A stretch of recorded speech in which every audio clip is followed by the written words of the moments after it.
రామచరావు గారి నవీన్ రజనీకాంత్ గారు కూతురు విజయలక్ష్మి గారు పెద్దలందరికీ కూడా పెద్దలందరికీ గౌరవనీయులైన అందరూ సభ్యులందరికీ కూడా ఒకసారి BSNL employees union all India union తరఫున మీ అందరికీ నమస్కారాలు. నాకు అశోక్ బాబు గారు, సంపత్రావు గారు నన్ను ఈ విధంగా ఆంధ్రప్రదేశ్ సెక్రటరీగా, తర్వాత ఆల్ ఇండియా వైస్ ప్రెసిడెంట్గా బిఎస్ఎన్ఎల్ ఎంప్లాయీస్ యూనియన్లో నాకు ఒక గౌరవమైనటువంటి ఒక స్థానాన్ని ప్రోత్సహించి ఒక లేడీస్ని ఎంకరేజ్ చేయాలి అనేటువంటి ఉద్దేశంతో నన్ను నిలబెట్టారు. మరి ఆంధ్రప్రదేశ్లో మన ఎంప్లాయీస్ అందరూ కూడా ఎంతో ఆదరించారు.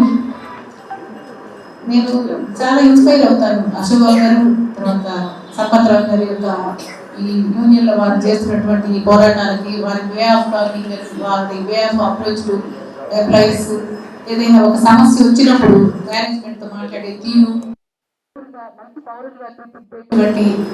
ఒక ఉద్యోగం టీచర్ ఉద్యోగంలో విజయలక్ష్మి గారిని ఆయన నిలబెట్టుకోవడం అనేది వారి యొక్క ఆశయాలు చాలా వరకు మరి ఫుల్ఫిల్ అయినాయని చెప్పేసి నేను అనుకుంటున్నాను.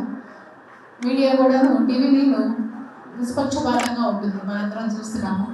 దాంట్లో రజనీకాంత్ గారి ఒక పాత్ర చాలా గొప్పగా ఉంటుంది. నిలదీసి మాట్లాడతారు, ఏం భయం ఉండదు. ఎంతటి వాళ్ళనైనా సరే ఖచ్చితంగా కొసిరేసి వాళ్ళ యొక్క లోపాలని ఎత్తి చూపించేటువంటి ధైర్యం రజనీకాంత్ గారిలో ఉంది.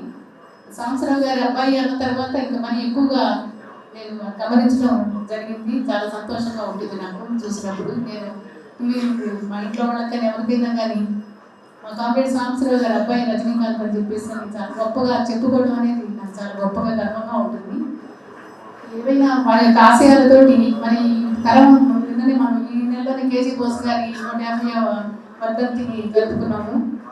మన ఈ సొసైటీలో ఉన్నటువంటి ఈ గవర్నమెంట్ ఈ పాలసీలకు వీటికి వ్యతిరేకంగా కార్మిక వర్గాన్ని కాపాడుకునేటువంటి ఫీల్డ్లో ఉన్నటువంటి మనము వీరికి ఉత్తేజులై మరి అది మేనేజ్ అవుతారు.